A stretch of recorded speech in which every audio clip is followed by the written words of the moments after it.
fans of the subtle overdrive, or who knows what's coming, because we're dealing with new technology when it comes to overdrives. Okay, so Adam from Nanolog Devices wrote to me and said, we are quantum physicists. Is that a thing? That's not nuclear. That's people with brains who talk about knitting all day because it's string theory. God, it's not funny. I don't know what that is. I don't know what strings are. What? Wait, string theory? Guitar? Overdrive. Did it. Apparently they're very smart people. Which is why I don't understand what they're doing, and I don't have to. All I know is, generally speaking, you have germanium transistors, little fiddly bits and pedals, and when you do something to them, you feed them a signal, and what comes out is distorty. Then there's silicone transistors, and you feed them a signal, and they squish it even more. So there's a certain amount of compression, a certain amount of not rounding the wave, but cutting it, which is where the distortion comes from, which is where we add, we don't add harmonics, but we emphasize the harmonics that are already in the sound. Or we even add some, what do I know? Now, germanium, silicone are the two things we've heard from fuzzers a lot, from overdrives and distortions. Now, they found a way to use carbon transistors to distort, which apparently is a lot more dynamic, a little bit less overdrivey, less gain, but more dynamics get retained. Now, to our ears, obviously we approach something the way it's used to be. Good old days are great, you know? So when we hear a germanium or silicone, we're like, that's great. And we hear something new, we're like, nah, nah, nah, nah. But let's look at what they've done. And the cool thing is, instead of just selling you a pedal which clocks in at over $200, I didn't ask if that's Canadian. Who knows? Because they're from Le Canada. They give you the choice between germanium, silicone, and their carbon. Before we go into it, I need to point out one or two things that I wasn't sure about. I had a Skype with them, and I asked, so any criticism I have on these pedals, I ran by them, and they're like, okay, yeah, no, we want to do this. Say it, but that's how we're sticking to our guns. And some of the things that were like, well, yeah, we should probably change that. So I love a new company that is open to le suggestions. I don't know. So let me show you with the distortion, which is another video that you can see here soon. On some of the pedals, they have the beautiful ring, which means around the 9-volt, which means extra soldering, more work.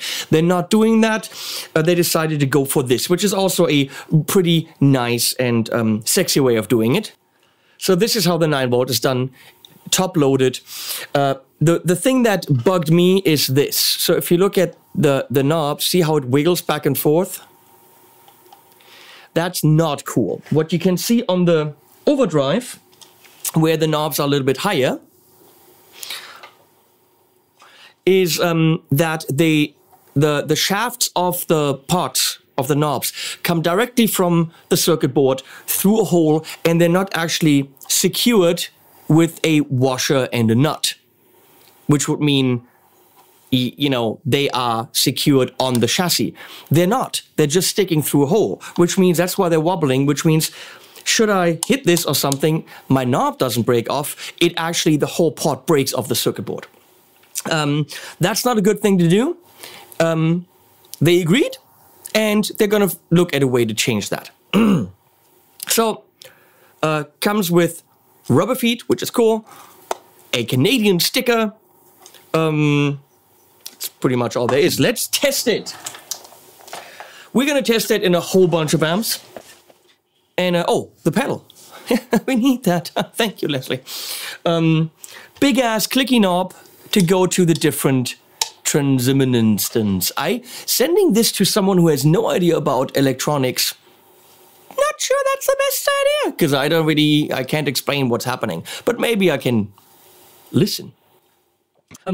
Volume gain, and what I like is a very passive EQ here, bass cut and treble cut. So when that's happening, technically no EQ, it's just cutting the bass and treble. And we're going to the Tone King, Sky King, right there where the mic is, that beautiful combo. It's an amazing amp and pedal platform. And it's being mic'd, but actually the Sky King amp is going into the whole system, and every amp you're gonna hear will come out of that cab. So we're going into the aux, which is on top of the Dynamis, and I'm also mixing in the MTP 440 from Lewitt, which is in front of the Sky King. And we're gonna go through a whole bunch of amps, but right now we're starting with the Sky King.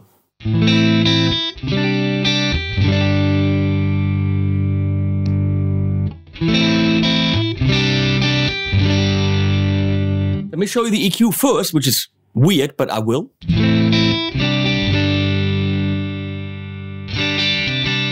So you can take the bass out. You can control the brightness, but in a passive roll-offy way.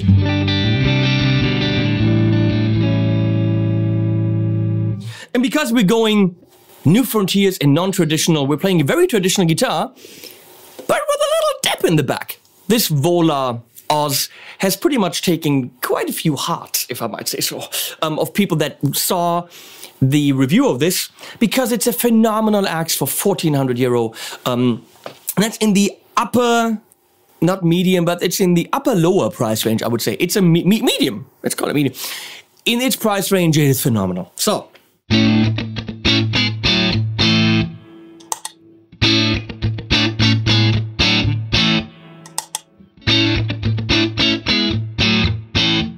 Rolls off the bass a tiny little bit, tiny little bit. Volume.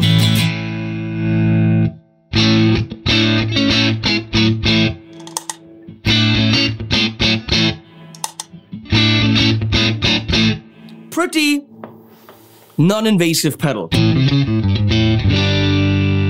So with Germanium now, let's go through the old ones.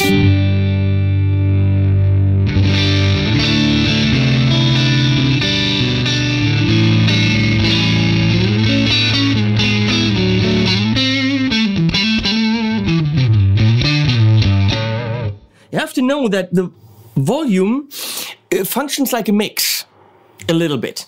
There's a lot of clean signal still in there. Kind of tube screamerish, but actually more of the clean signal than a tube screamer lets through.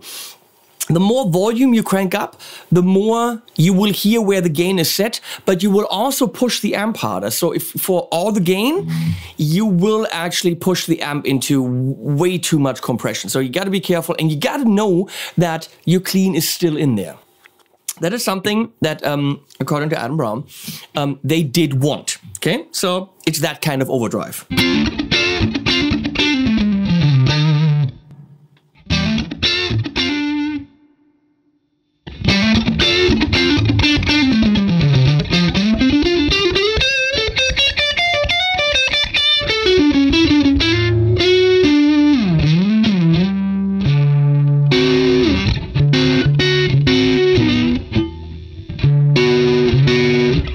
What am I doing? 7 to 6.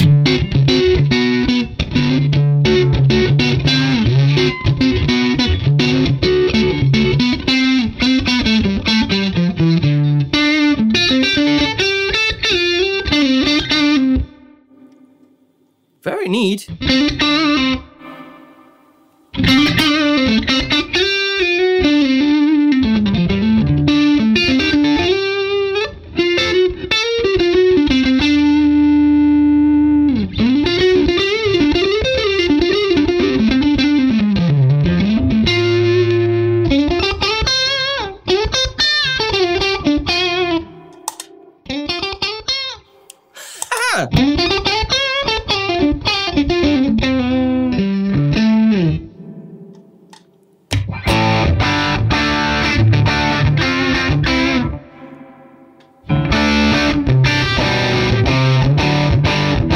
Can hear at that volume, the amp is like, oh my god!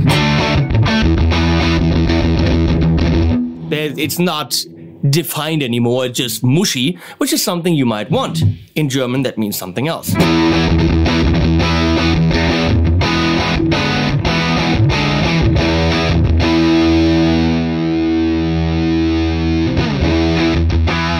Now you can really hear that the clean signal is still in there.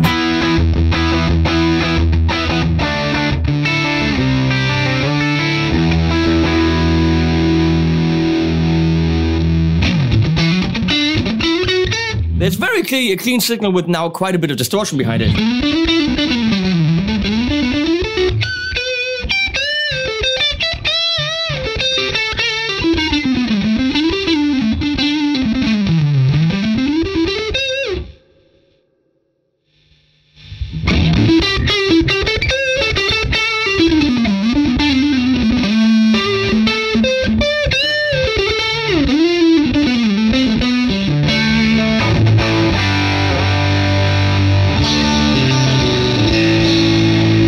Okay, moving on to silicone.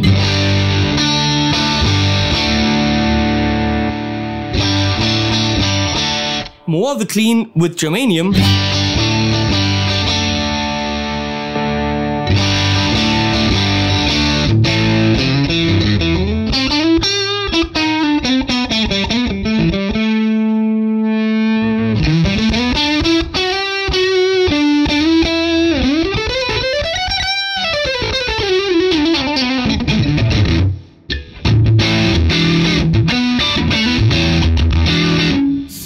Too blown up there.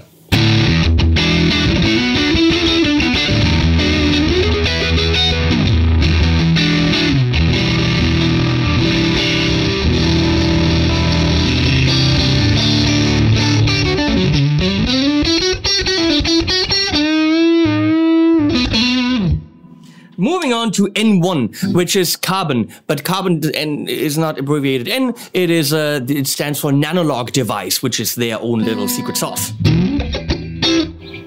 Less gain, but should be more dynamic.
In the lower range, it easily blows up.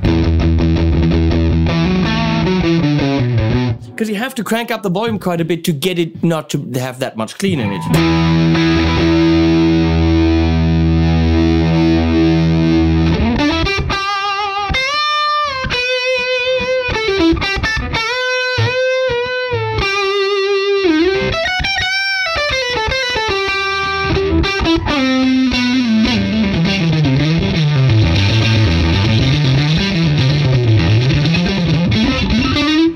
So, you're constantly fiddling with gain and volume a bit.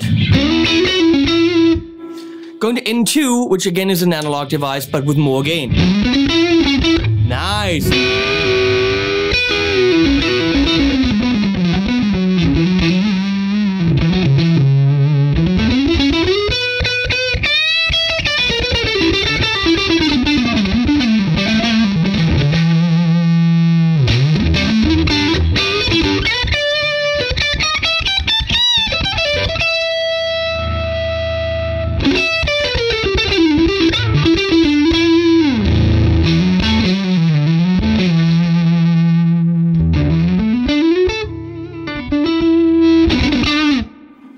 So, let's now test it with a couple of different amps. We're gonna go into the Revv Dynamis, which is on the clean channel. We're gonna stay on that N2 because we can't test every amp with every setting. Not gonna happen.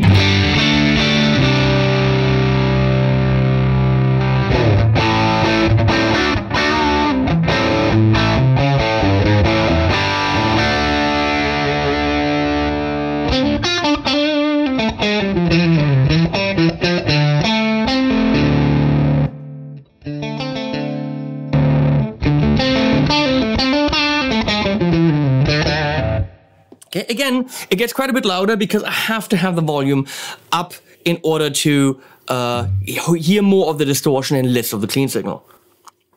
That works beautifully. Moving on to the Vox AC30.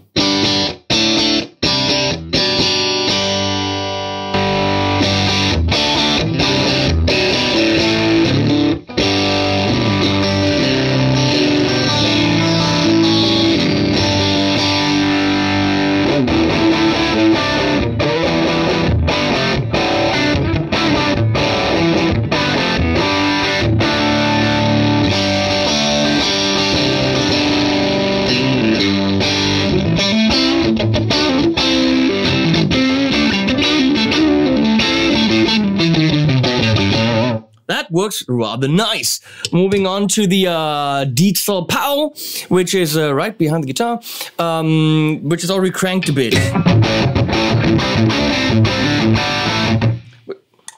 Which is already cranked a bit.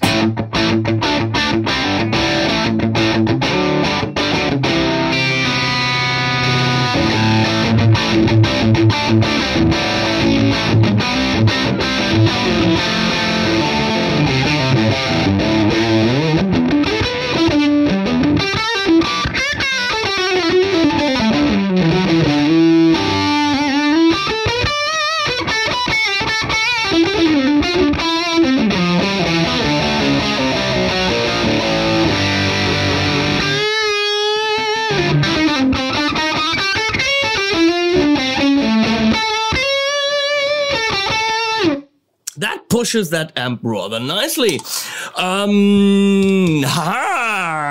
The Laney LA30BL Tony Iommi amp made by Black Country Customs. It doesn't show up on the Laney website, but then there's a Black Country Customs website where the Laney website doesn't reference it, but it says Laney on the amp, but it's actually the Tony Iommi signature, which it doesn't say on the amp. It also doesn't say LA30BL. It's very confusing, but it is a non-master volume 30 watt amp, which is halfway cranked and sounds like so.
We're overloading everything, but that amp also does that. Pretty damn cool sound. Moving on to, I don't have the Morgan here, that's coming back. The Dirty Shirty by Friedman, already cranked.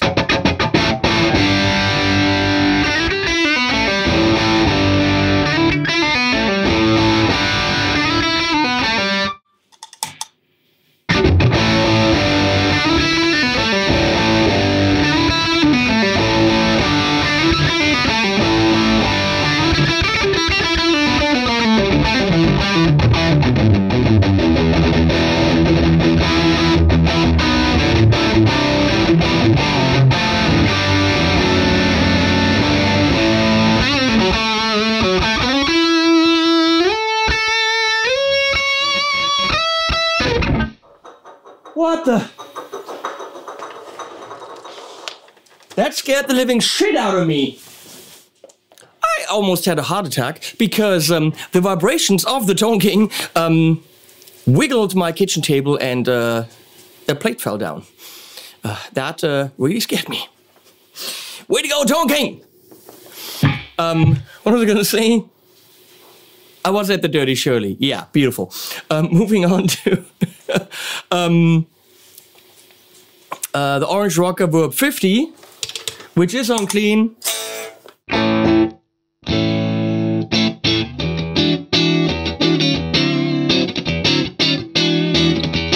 little bit leaner.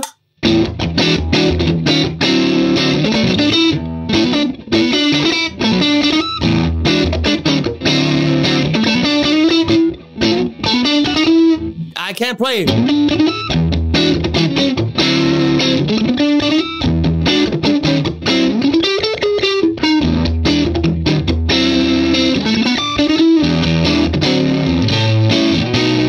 Again, a little bit, whoa, I'm throwing that away. A little bit blown up.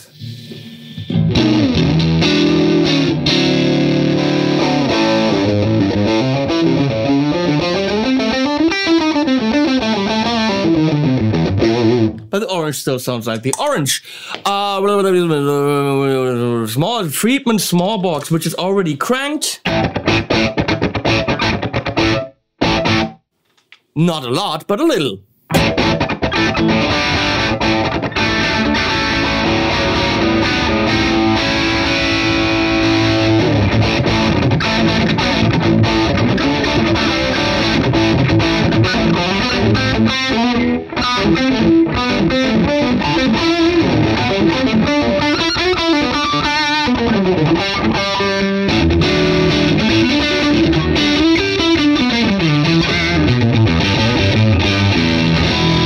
That is awesome.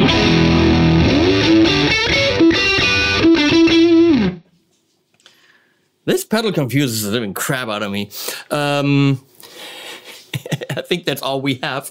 And back to the Tone King.